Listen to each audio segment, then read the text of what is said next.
Now, why African-American owned businesses are still a rarity in many neighborhoods, including minority communities. NewsHour economics correspondent Paul Salmon has been exploring that question, part of his ongoing reporting, Making Sense of Financial News. Maggie Anderson, her two daughters, her husband John. Nice suburban Chicago neighborhood, upscale house, upscale life. And yet these successful business professionals with brand name MBAs felt guilty for years. We thought we should be doing more. And we thought we should be doing stuff with the money that we made. Things like what? Make sure that whatever we do, it was with a black company, a black family company, buy a product made from a black company, use black professionals, shop in black communities. And thus, the empowerment experiment, chronicled in the recent book, Our Black Year, buying strictly from black-owned businesses for 12 whole months. Starting out, the Andersons expected some problems shopping only at black-owned stores. They'd be smaller, selection not as great, prices a little higher, maybe had to drive a little bit. We assumed there'd be probably about 20 dry cleaners that we could choose from, just in black pockets, not in Oak Park, where we live. What they found? One black-owned dry cleaner in all of the Chicago area. Hey, how you doing, Maggie? About 2.5 miles from home, in a mostly African-American West Side neighborhood.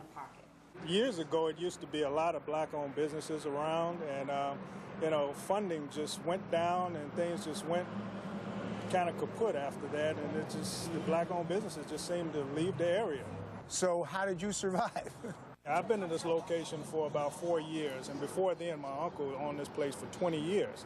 And most of my survival came from contract business, where we couldn't, get the money from the neighborhood, or people come in and patronize the businesses in the neighborhood, due to the lack of jobs. We had to revert to contract businesses. So that explains all those Army camouflage shirts or whatever it was that I saw. That's the ROTC uniforms for the city of Chicago Public Schools.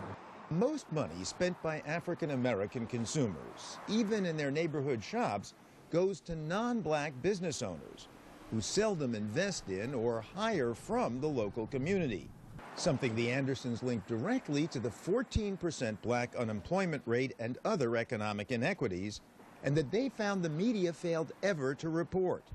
Don't just say that black unemployment is 4 times that of whites. Say that black businesses only get 2% of the $1 trillion of black buying power. And then say that black businesses are the greatest private employer of black people. Then you might be able to say, wow, if there were more support of black businesses, if maybe a little more of that $1 trillion got to those businesses, unemployment wouldn't be so high. They wanted to do something extreme enough that everyone, including their fellow members of the black upper middle class, would notice. Most folks like us think that we are giving back to the community by living well. We're stereotype negators. Is that true, that middle-class black folk think that just being middle class or upper middle class is enough? I do think that is a prevailing sentiment. There's almost a pride, for lack of a better word, in being able to kind of disassociate yourself in the African-American community from the lower economic echelons in the community. It's not a lack of caring. It's not that we don't care about what's going on in the communities that we've, for the most part, left. It's that we don't see a target anymore. There's nothing to go after. So that was really the point of the experiment. Oh, perfect. Okay, your total was $12? By month 3, the Andersons had found their dry cleaner and a black-owned grocery store and a black-owned gas station 40 miles away, all located in largely black neighborhoods. We found a cool way to get gas. We would send that gas station our money, and the gas station owner would send us a gift card, and he was part of the BP franchise. So we got gas, food, and a dry cleaner. Everything else, we were just desperate and hopeful that something would pop up. And in the 3rd month, we got a general merchandise outlet, And in the 4th month, we finally found a place to buy clothes and shoes for our daughters. In the meantime, they found a shop that described itself as a grocer, but fell somewhat short. We thought it would be like kind of a small grocer where we can buy fresh meats and produce. There's nothing fresh in there, just canned goods, some frozen burritos, frozen pizza. So that was the first thing, like, wow, this place is terrible. And the people who live in this community have to put up with it. Eventually, the Andersons found an actual full-service black-owned grocery store. And there used to be lots of black grocers in America. Thousands nationally, yes. And now? In January of 2009, there was one black grocer in the entire state of Illinois. One, that was it.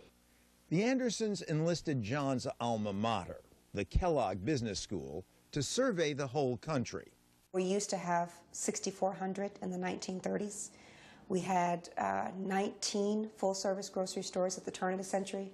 Now, those researchers at Kellogg who helped us with our study, they could only find evidence of three black-owned full-service grocery stores in all the United States of America. So what happened to all those black-owned businesses? Competition from megastores like Star Market or Walmart is one answer. But a fuller answer may be integration, says Cornell economist Vicki Bogan. Prior to desegregation, actually my parents are in that generation in which they weren't allowed to patronize certain kinds of restaurants. In that particular environment, if you were a black-owned restaurant, you were guaranteed a certain number of customers that didn't have any other option of eating in other establishments if they wanted to eat out. John Anderson agrees, but adds one more troubling factor. The white man's ice is colder. Yes. White man's ice is colder. What is it? In the black community, there's a joke about how sometimes we feel like our goods and services are inferior. You know, like a psychosis, which is disturbing because I'm not aware that this exists in other ethnic communities. It was the 1-2 punch of integration. Of course, integration was great, but economically, it had a deleterious impact on our community. The first punch was we were so happy to have the opportunity to shop at Woolworth and Sears that we felt like we was sticking it to somebody by going there. Hey, I'm going to spend all my money with you and show you that my money is just as green. Then the second punch was that those retailers started recruiting my husband and me. So when I'm coming up in the 70s, the big goal of any mama, any big mama, is for her daughter or her son to get a good job at a big white company. So our would-be entrepreneurs, our talented 10th, as we call them in our community, we flocked to corporate America. And they got all our money, and they got all our talent. If there isn't much disagreement over why the black community lost its retail jobs, there's plenty over what to do about it. Cornell's Bogan makes 2 points. First, the key need is for more capital to be generated by and invested in the black community. Just on a day-to-day basis, black businesses generally don't have the same access to capital, financial capital, even human capital, that other types of businesses do.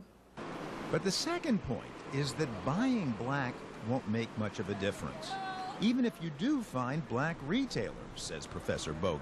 Even if you confine yourself to just purchasing from black merchants, where are those black merchants going to get their products? In today's global economy, it's likely that their suppliers are not going to be African American. They might not even be American. But one business the Andersons found certainly is black-owned Covenant Bank, which also reinvests in the community. Board member Kim Jackson. The percentage of dollars that go out of this community is far beyond most neighboring communities, and we definitely need to see that decreased. We can and have supported ourselves and sustained ourselves. We need to go back to that. And Maggie Anderson's efforts do seem a step in that direction. What percentage of your customers, would you guess, are like Maggie Anderson, coming here specifically to patronize a black business? I'd say maybe 10% of my customers, you know, because of Maggie.